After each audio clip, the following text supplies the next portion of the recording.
There is a ghost town in eastern Kentucky called Benham. Not completely a ghost town. Maybe 200 people still live there. But surrounding it, scattered through the mountains, are dozens of coal mining communities abandoned since the 1950s. Rotting wooden houses, roofless churches, cemeteries that haven't been maintained in 70 years.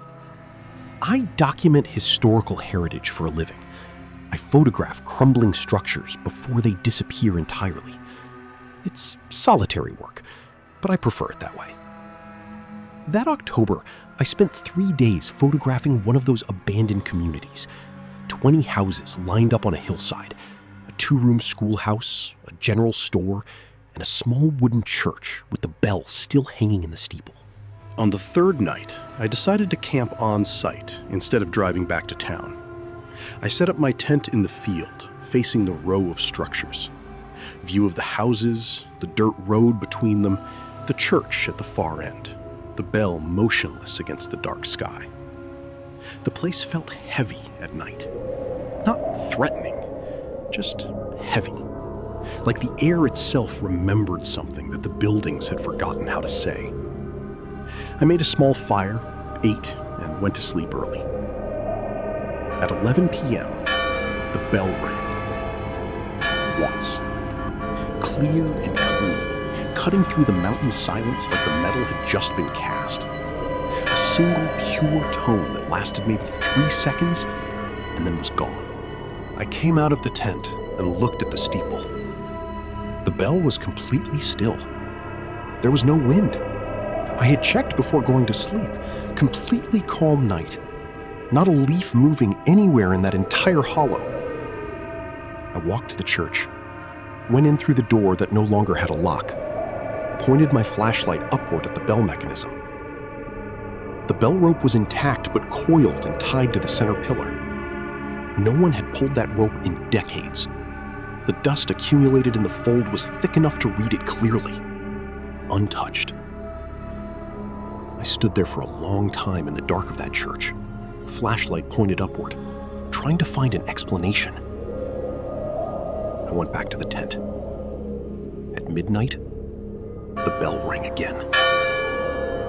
This time I ran. The bell was moving. Not much, just enough to produce that single ring, a movement of maybe 5 centimeters to one side, then slowly back to center. I watched it complete that arc and stop, completely still again, like it had never moved. There was no wind. There was no animal. There was no rope being pulled. There was nothing.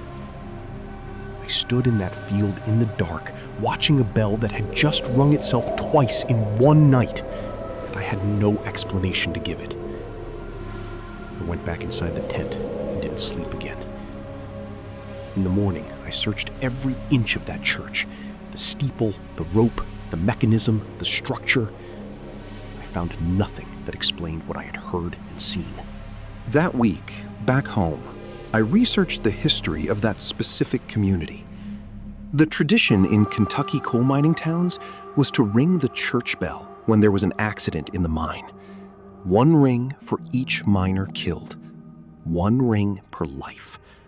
That was the custom, so that every family within hearing distance would know exactly how many they had lost before anyone had to say a word. The bell had rung twice that night. I searched for records of accidents at that specific mine. The records were incomplete. I couldn't find how many people had died there. But I found the year the mine closed, and I found the year the last family left that community. Both happened in the same month. October. 70 years to the month before I camped there.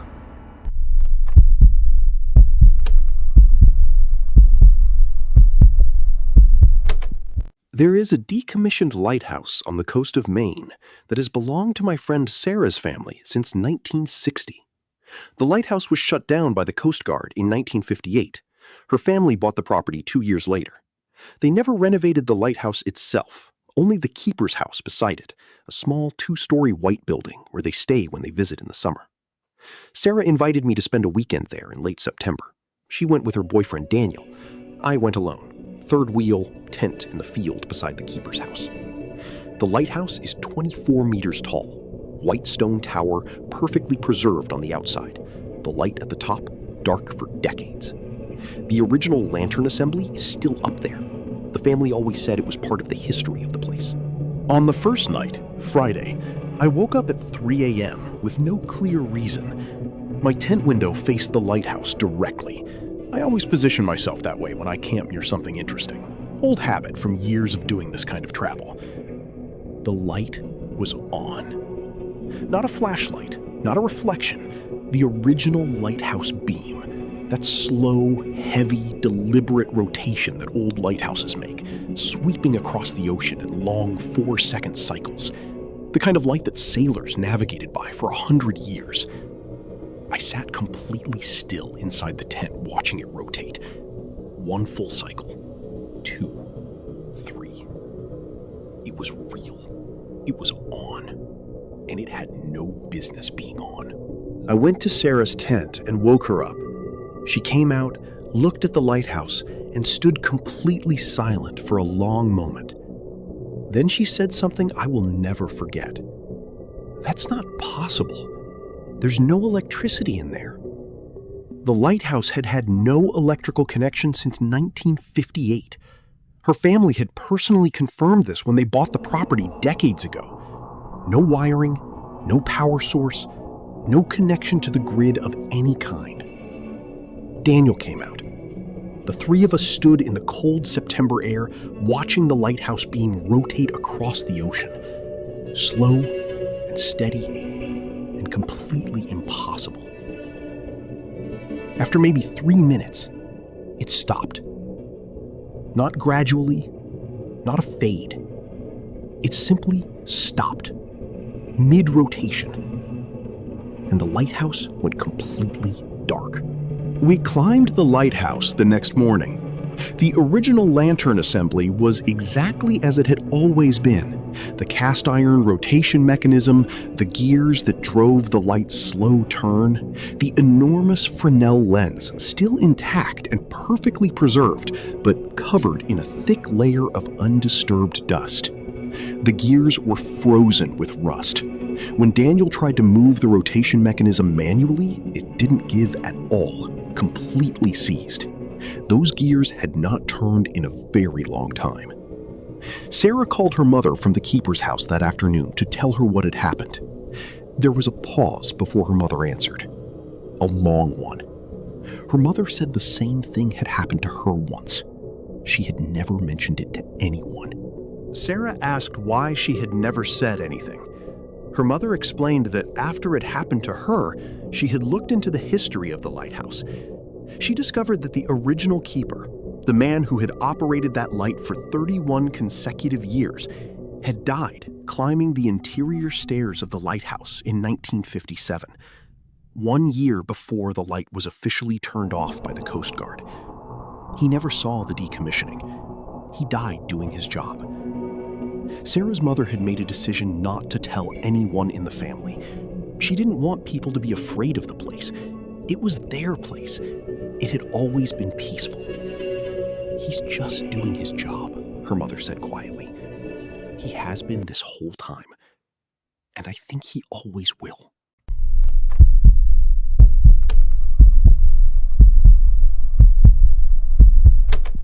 Let me tell you why I never camped alone again. It wasn't a gradual thing. It wasn't a series of smaller experiences that built up into something I couldn't ignore. It was one single night, one specific place I never should have chosen.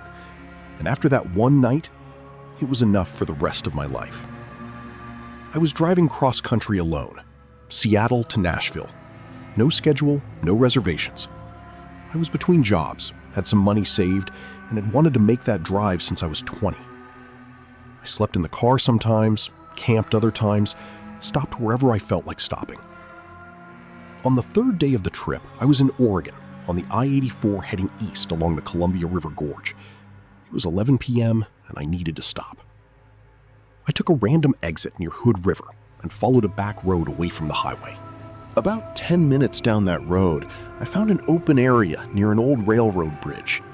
Iron structure, turn-of-the-century construction, clearly out of use for a long time. The bridge crossed the river at a height of maybe 15 meters. Below it, dark water moving slowly in the October cold. I set up my tent on the riverbank, below and to the side of the bridge. The ground was flat, the location was sheltered and out of sight from the road. It felt like exactly the kind of accidental campsite that makes long solo trips worthwhile. I was asleep by midnight.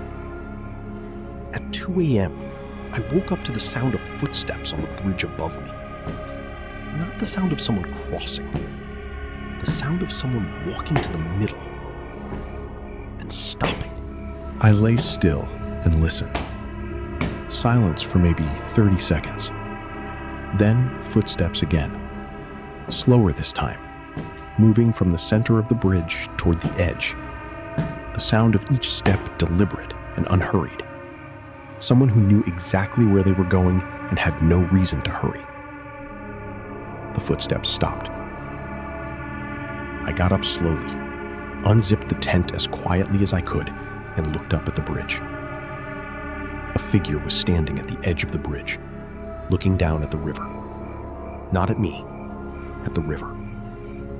Completely still, arms hanging at its sides, in a posture that had no movement in it at all. Not the subtle shift of weight that a living person makes when they stand, not the small adjustments of balance. Just completely, utterly still. My first instinct was to shout. That instinct you get when you see someone standing at a height in the dark, looking down. I opened my mouth and couldn't make a sound. It wasn't fear that stopped me. I want to be clear about that, because I've thought about it many times since. It was something else, a physical certainty in my chest and stomach that making noise would be wrong, that drawing attention to myself in that moment would be a serious mistake. An instinct older than thought, telling me to be still and be quiet and wait. I stood there in silence, watching the figure at the edge of the bridge. For maybe 2 minutes, it didn't move at all. Then it turned. Slowly, the way something turns when it has all the time in the world. And it looked directly at me. There was no face. I want to be precise about this. I'm not saying it was too dark to see clearly. I'm not saying the features were obscured or shadowed. I'm saying that where a face should have been, there was simply a continuation of the darkness behind it, as if that part of the figure didn't exist. I went back into the tent. I packed everything. Sleeping bag, mat, clothes, food, in under 2 minutes without turning on a light. I put everything in the car and I left. I drove for an hour without stopping once, past towns, past rest areas, past everything. When I finally pulled into a gas station and sat under the fluorescent lights and could feel my hands again, I picked up my phone and searched for the bridge. I found its name in a local historical record, and I found a newspaper article from 2019. The bridge had been closed for historical preservation. No public access was permitted. But the article wasn't about the bridge. It was about a man who had vanished near that location in 1987. His car had been found on the same back road I had used to reach the bridge. No signs of struggle, no explanation. He was simply gone. They never found him. At the end of the article, almost as a footnote, the reporter mentioned that local residents had occasionally reported seeing a figure on the bridge over the years. Always at night. Always standing at the edge. Always looking at the river. And never, not once in any account, turning around.